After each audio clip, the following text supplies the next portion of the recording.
Hello, everybody. Welcome to another podcast. Today, it's going to be one of those podcasts that are going to be about pronunciation. I know it's going to be a little bit difficult to do a podcast about pronunciation, but I will try. I'll do my best. I hope the podcast will be a little bit interesting. I will try to link the presentation in the description as always, and maybe you can follow along. And as always, I highly recommend you do a lot of practice. Whatever you listen to today, you always try to practice it. Try to see if you yourself can do that, if you can do these, again, tricks that we're going to talk about today. So today we're going to talk about connected speech. I'd say it's one of the most important lessons in pronunciation. So when we usually talk, we have to connect words together. We don't speak word for word. Instead, we connect words together. If we speak word for word, we're going to be robotic. Now, even robots can speak fluently and they don't do these awkward pauses. So, so in rapid speech, native speakers tend to connect words together. They don't just speak again word for word, they connect those words together. And there are a lot of rules when native speakers connect words together. These rules just emerge out of that, right? There is going to be a lot of deletion, a lot of sounds added just to make that pronunciation, that smooth flow when you move from one word to another.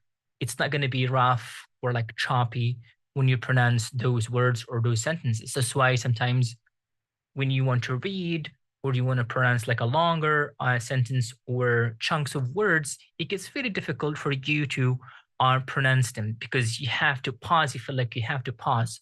But for native speakers to dodge that pause or those awkward pauses, what they do is they try to connect those words together or add certain consonants, certain vowels to make their pronunciations or their sentences flow more naturally.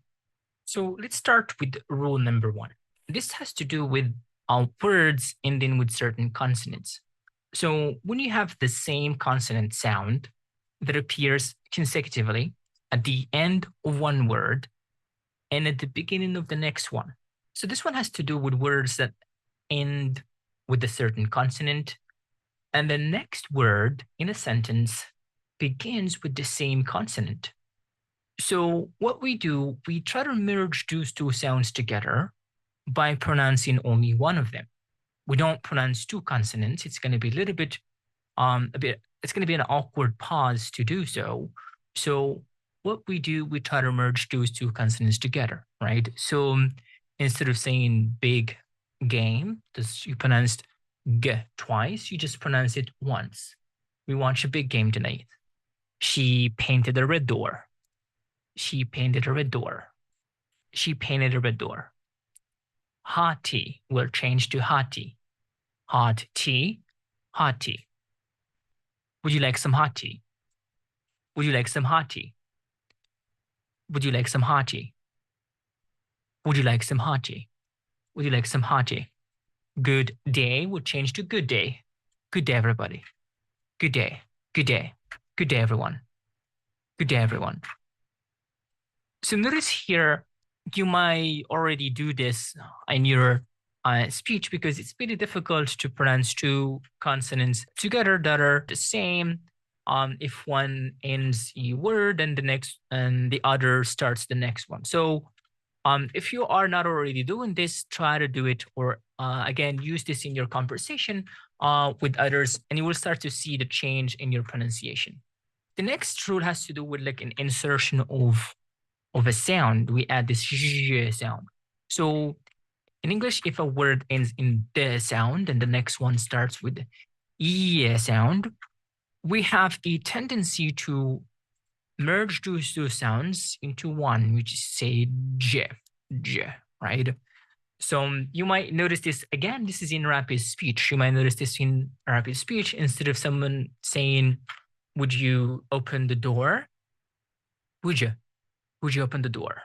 Again, if they're speaking rapidly, would you? Would you sit down, please? Next one, need you, need you. I need your help. I need your help. Should you? Should you? Should you see him? Tell him to call me. Should you? Should you? Should you see him? Should you see him? Tell him to call me. Should you see him? Tell him to call me. And could you will change to could you. Did you will change to did you. Did you? Did you see that? Did you see that, man? Again, I recommend again for every rule, try to do a little bit of practice, try to practice this in sentences, maybe practice the sentences that I already said. Otherwise, I will leave practice in the description. That way you can practice on your own. And again, the more you practice, the better you become at this. Rule number 2. So the previous rule has to do with the and the y sound, right? If a word ends in the sound, next one starts e in y, those two combinations are going to change to j. Now, if one word ends in the t and the next one starts in y, we have a different story. Now we're going to create different sound. Ch sound will be created from those two combinations. So, for example, what you are, what you are, what you are. It's going to change to what you are, what you are now, what you're now, what you're now, what you're now. Get you will change get you. I get you, man. Wait your turn is going to change to wait your turn. I want you to exaggerate the pronunciation. I don't want you to just think that you're silly or stupid, or if you're outside, people are gonna look at you weirdly. Just don't really mind them. Just exaggerate the pronunciation for now, because again, you need to train your muscles. It's like a habit. You need to train this new habit, right? So what's your turn? Instead of saying don't you look at me, man. And instead of get your hands off me. Get your hands off me, right? Again, more practice will help a lot. Now, rule number 4. This is a little bit complicated, but this occurs in rapid speech as well. But it's not very common. You might find this is kind of a little bit silly, but I repeat, it's not, it occurs, right? If native speakers are speaking really, really fast, this thing tend to happen, right? This morphological process tend to happen when we speak. So here, if you look at the how sounds are created, all sounds are created by moving part of your mouth, either your tongue touching part of your mouth, or maybe the air is coming from your nasal cavity or oral cavity. But there are certain movements that your tongue and oral cavity do to create these. It's like shape. Your mouth has to be in a certain shape to create a certain sound. When you speak, on every sound that you make, your mouth makes a certain shape, right, to create that particular sound. Now, if your tongue has to, let's say there are 2 sounds you have to pronounce, right? And your tongue has to travel a lot to pronounce the first, let's say if I want to pronounce the sound B, and then I have a J after that, right? If I say BJ, it's going to be a little bit difficult for my tongue to move from B to J because I have to travel a lot. So what the brain does, or your mouth does, is replace that sound J with a sound that is closer to B. Because you're speaking really fast, you cannot literally move your tongue to 2 places since you're speaking fast. So your brain finds you these shortcuts to create a sound. So what it does, either replace that particular sound with something similar, or it will find or use the same sound. We'll just delete the next sound and use that sound for the next word. For example, instead of saying handbag, Notice the faster you do this, the more the next one will change to be, instead of saying de, it will change to bam, handbag, handbag, handbag, handbag, handbag. Notice the faster you do it, that sound starts to disappear and we only have handbag, handbag instead of handbag. 10 people, the faster you do it, it will change to 10 instead of 10 people, 10 people. 10 people, 10 people, 10 people, 10 people, right? So the faster you do it, the more that disappears because your mouth needs to travel a long distance, right? To create or to utter the other sound. The next one is big spoon. This is a little bit awkward, but big spoon, big spoon, big spoon, big spoon, big spoon, right? It will change to eventually biz spoon, best spoon, best spoon, right? A little bit awkward, but it is also realized as that. Instead of saying that book, right? It will change to that book over there, right? Uh, and there are a lot of examples like this, but that's a rule number 4. You can again do more practice, and the more you practice this, the better you become at this. Okay.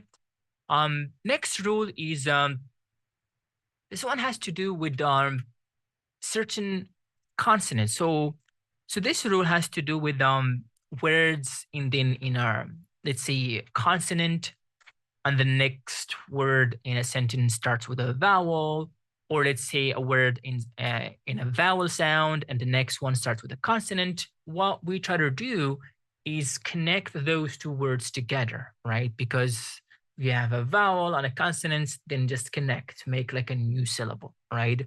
So instead of saying good afternoon, it's going to change to good afternoon, right? Instead of saying he is at home, he's at home, he's at home, right?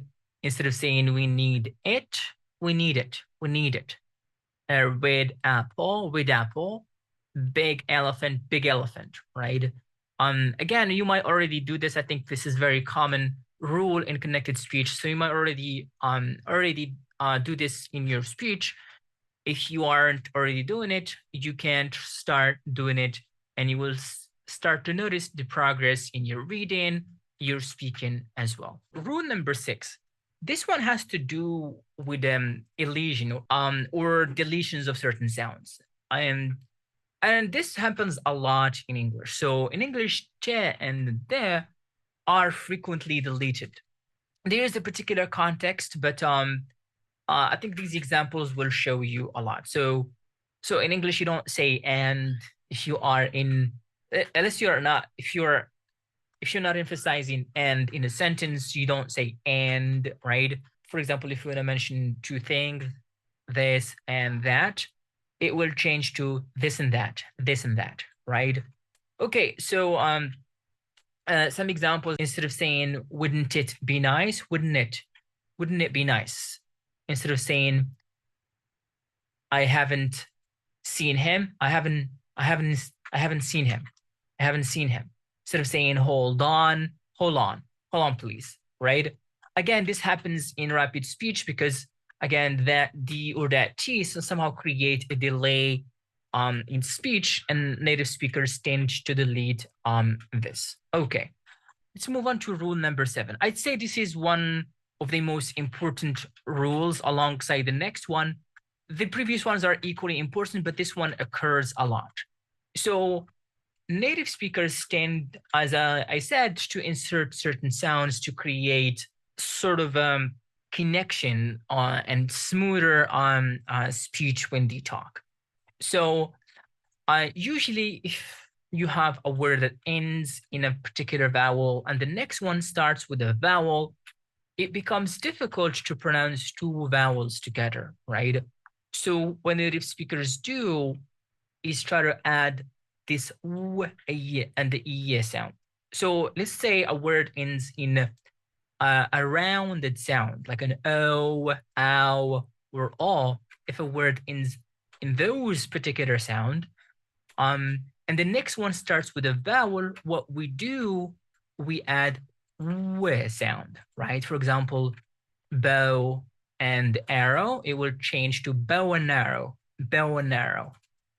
Show off, it will change to show off. Draw out is going to change to draw out. Throw away, throw away. Low income, low income, right? You may notice that there is already a W there, and yes, you see it in letters, but pronunciation wise, there is no W at the end of those words because those are just diphthongs, an O, an ow, and those are just diphthongs in English. So on top of that diphthong, we add w sound to create that smoother transition between words.